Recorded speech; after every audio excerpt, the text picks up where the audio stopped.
There's a moment almost everyone reaches, sometimes more than once in a lifetime, where the thing they're gripping onto the tightest is the exact thing keeping them from the life they actually want.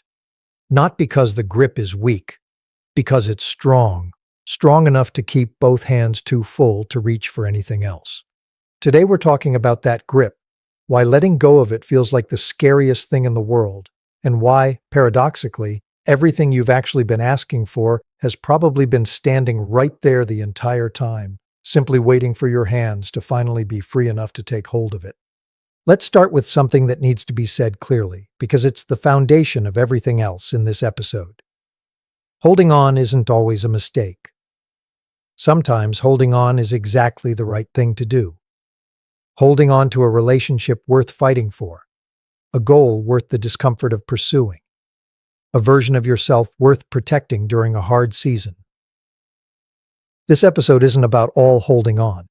It's about a very specific kind, the grip that's outlived its purpose, the hand clenched around something that was never actually going anywhere, or something that already left a long time ago, leaving only the shape of it behind for you to keep gripping in its absence. Here's the first thing worth understanding about this specific kind of holding on.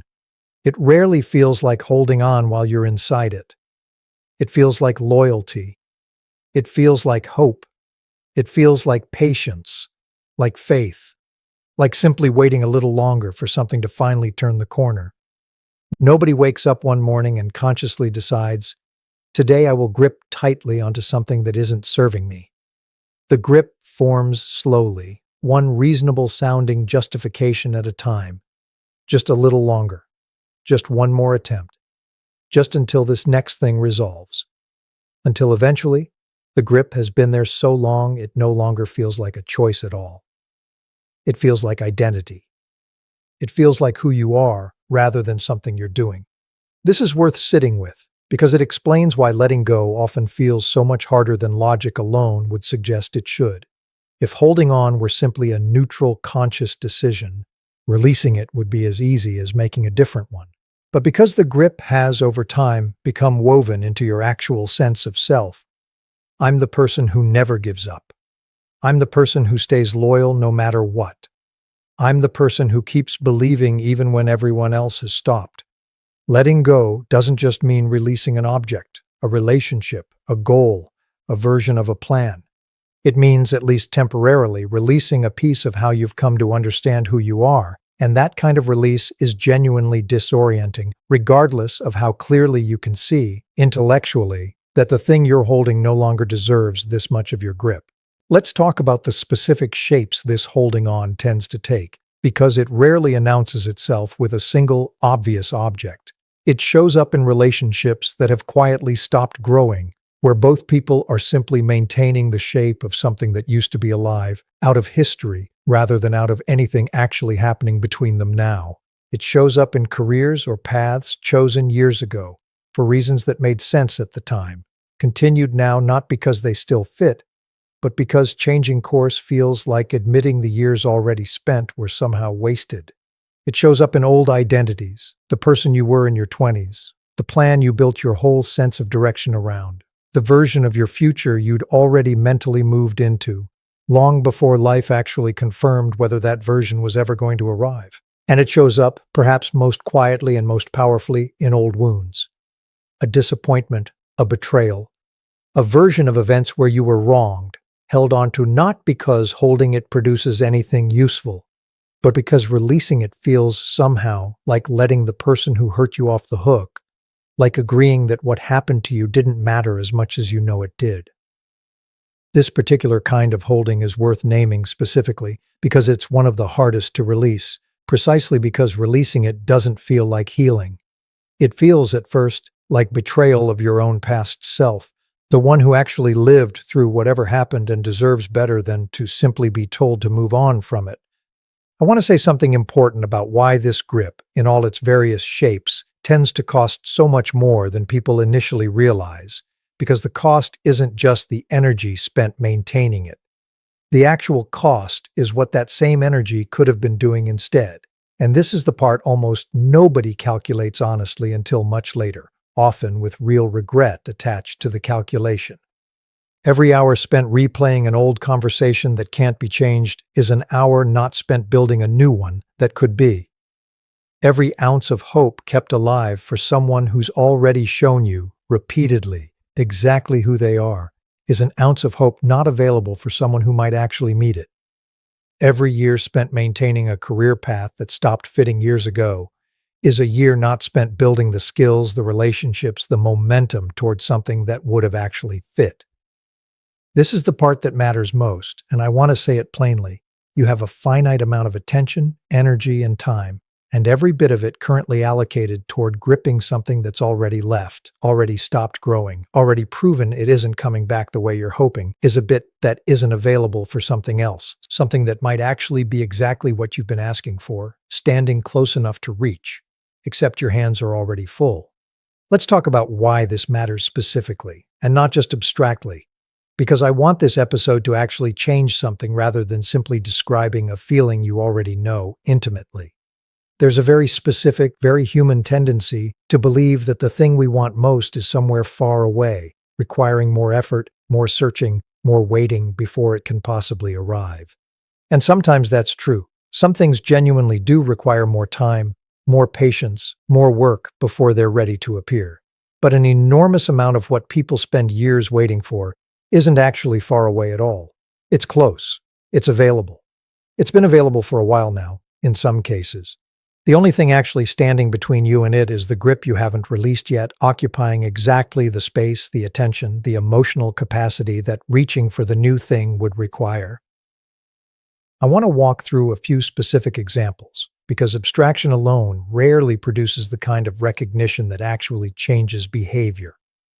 Picture someone who's spent years hoping a particular relationship will finally become what they've always wanted it to be, more attentive, more reciprocal, more emotionally available, holding on through repeated disappointment because the history feels too significant to simply release.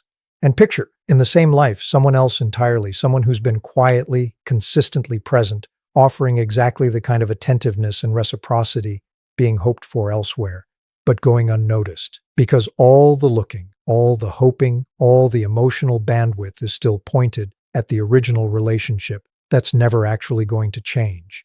Picture someone who's spent years wanting to build something of their own, a business, a creative project, a completely different direction for their life, but who keeps deferring the actual first step because leaving the current familiar path feels too risky, too disruptive to everything already built. And picture, at the exact same time, an opportunity that would have made that first step dramatically easier, quietly closing, simply because it required action within a window that passed while the deferring continued. This is what the grip actually costs, not just the discomfort of continuing to hold something uncomfortable, the active, ongoing forfeiture of things that were actually available, actually close, actually ready, the entire time you were too occupied holding on to something else to notice or reach for them. I want to say something important about what actually determines whether someone eventually releases this grip, because it's rarely a single dramatic moment of clarity, however satisfying that would be to describe. It's usually something quieter and more gradual, enough accumulated evidence, over enough time, that the thing being held onto has genuinely stopped serving any purpose beyond the familiar comfort of continuing to hold it. This evidence often exists long before it actually gets acted upon, because acknowledging it fully requires confronting the discomfort we discussed earlier, the sense that letting go means admitting something, losing something, becoming someone slightly different than the person who spent so long gripping tightly onto whatever this is. I want to be honest about something before we move into the second half of this conversation, because I don't want this episode to feel like a simple instruction to just let go, as though the difficulty of doing so is trivial or easily dismissed. Letting go of something you've held onto for a long time, especially something woven into your sense of identity, is genuinely hard, genuinely disorienting, and genuinely deserves patience with yourself rather than frustration at how long it's taking. This episode isn't about criticizing anyone for still holding on. It's about understanding clearly what that holding actually costs, so that the decision to eventually release it becomes something made with open eyes, rather than something delayed indefinitely simply because nobody ever stopped to calculate what continuing to hold on was actually costing them, day after day, year after year, while everything they've actually been asking for waited nearby, patiently for hands that were never quite free enough to reach for it. And that's exactly where we're headed in the second half of this conversation. What actually happens the moment someone finally does release a grip like this, why the fear of the empty space that follows is almost always worse than the empty space itself, and why everything you've actually been asking for tends to arrive not despite the letting go, but specifically because of it. Let's talk about what actually happens the moment someone finally does release a grip like this, because the moment itself is almost never what people expect, and understanding what it actually feels like, rather than what fear has been telling you it will feel like, is often the missing piece that keeps the grip in place far longer than it needs to be. Here's the first thing worth understanding. The anticipation of letting go is almost always worse than the letting go itself. This isn't a comforting platitude. It's a remarkably consistent pattern, reported across nearly every kind of release, whether it's a relationship, a career path, an old identity, or an old wound. The mind, in the period before release, tends to construct an elaborate, catastrophic version of the empty space that will follow. A permanent void, an unbearable absence, a loss so total that the current discomfort of holding on starts to seem, by comparison, like the safer option. This construction is almost never accurate. It's the mind's way of protecting the familiar, even when the familiar has stopped serving any real purpose, because familiar discomfort, however painful, at least comes with the illusion of predictability, while the space after release is genuinely unknown and unknown space to a mind wired for survival rather than growth, registers as more dangerous than known pain, regardless of how much that known pain is actually costing. Let's talk about what the space after release actually tends to feel like, because it's rarely the catastrophic void the anticipation promised. In the first hours or days, there's often a genuine, disorienting emptiness. This part is real and it deserves acknowledgement rather than being rushed past. The grip, whatever it was gripping, occupied real space in your daily experience, and its sudden absence creates a kind of vacuum that can feel, initially, like something has gone badly wrong, like you've made a terrible mistake, like the emptiness itself is proof you should have kept holding on after all. This is one of the most important things to understand in advance, because this specific stage is where most people who attempt to release an old grip end up reversing course, mistaking the temporary disorientation of genuine change for evidence that the change itself was a mistake. But here's what tends to happen next. If the person moving through this doesn't immediately rush to refill the space with the old familiar grip, the emptiness starts to reveal itself as something different than what the anticipation promised. Not a void, but a genuine opening. Space that had been occupied for so long by something familiar that its absence initially reads as loss before it eventually reveals itself as room.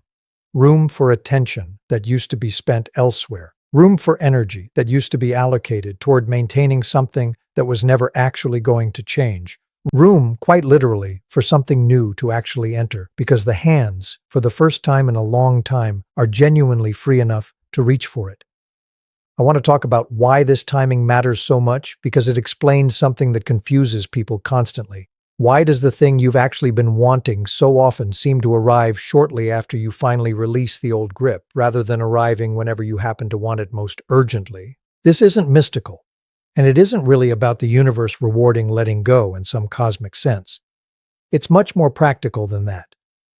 When your hands, your attention, your emotional bandwidth are fully occupied gripping something old, you are, quite literally, less capable of noticing, receiving, or acting on new opportunities when they appear, even when they're standing directly in front of you. Once the grip releases, your actual capacity for noticing, receiving, and acting increases dramatically, not because the world suddenly started offering you more, but because you finally became capable of actually seeing and reaching for what may have already been available for some time. This is worth sitting with directly because it reframes something people often experience as unfair or cruelly timed. Why didn't this good thing show up earlier, when I needed it more, when I was still hoping for it during the hardest years of holding on? The honest, if uncomfortable answer is often, it may have been there. You may have walked past versions of it, distracted, occupied, unavailable to notice or receive it because your hands were already full with something else, something that was never actually going to open into what you needed anyway.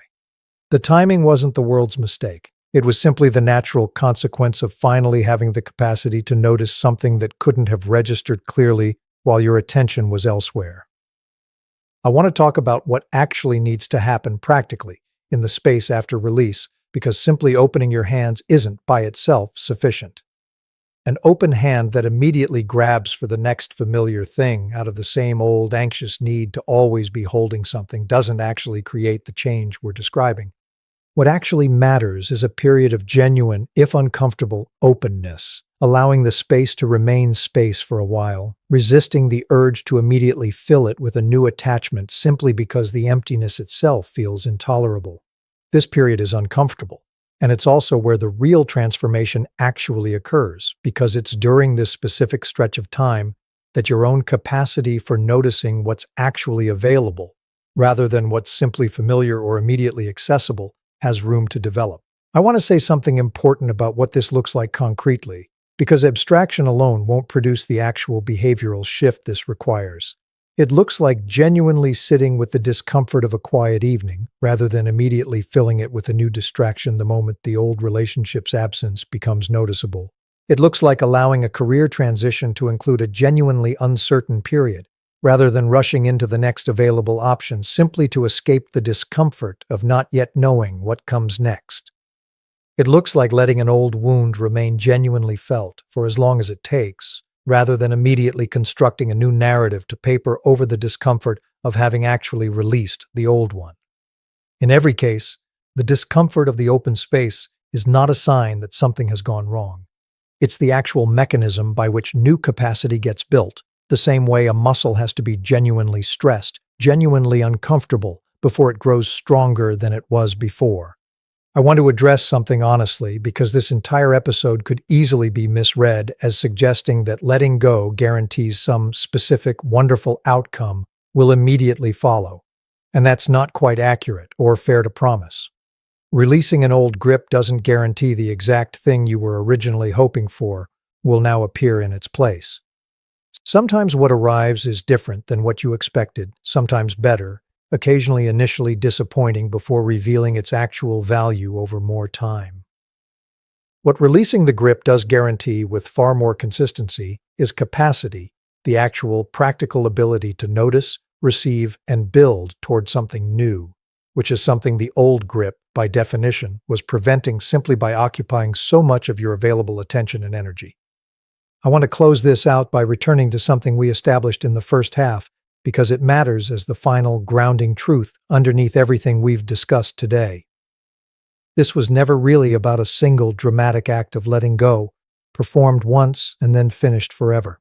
It's an ongoing practice, one that most people return to multiple times across a life, releasing old grips as they form, again and again. Because the tendency to grip tightly onto the familiar, even once it's stopped serving you, doesn't disappear after a single successful release. It simply becomes something you get better at recognizing and responding to more quickly, with less resistance, each time it happens again. I want to leave you with an image, because I think it captures everything we've walked through across both halves of this episode. Picture someone standing at the edge of a riverbank, holding with both hands a large waterlogged log that they pulled from the current years ago, heavy now, soaked through, barely resembling whatever useful thing it once was when it was first pulled from the water. They've been carrying this log for so long that their arms have adapted around its exact weight and shape, muscles built specifically to accommodate a burden that stopped serving any real purpose long before they noticed. Setting it down feels, to them, unthinkable.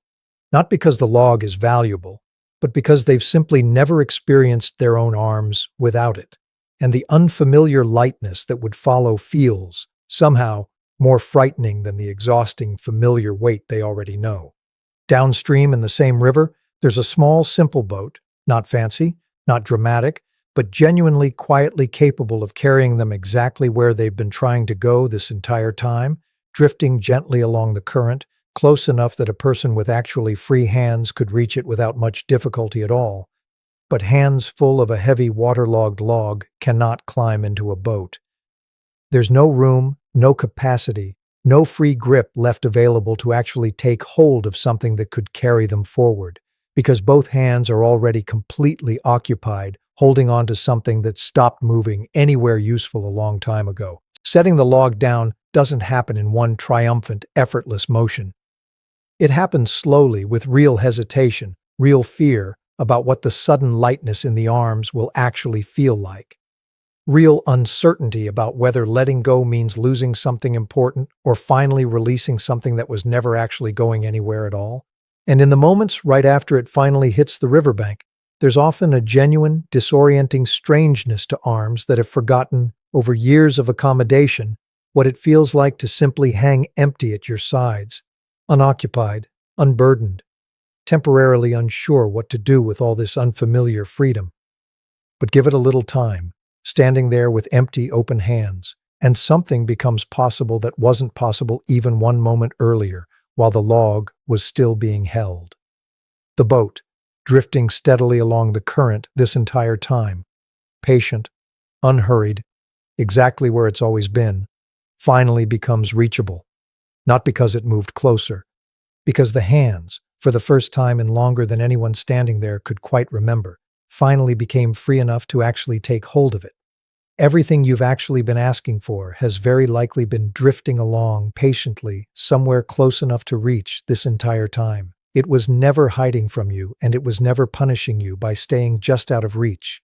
It was simply waiting, the way a boat waits in calm water, for hands that were finally ready to let go of something heavy enough to hold, long enough, that it started to feel like the only thing you were ever capable of carrying at all.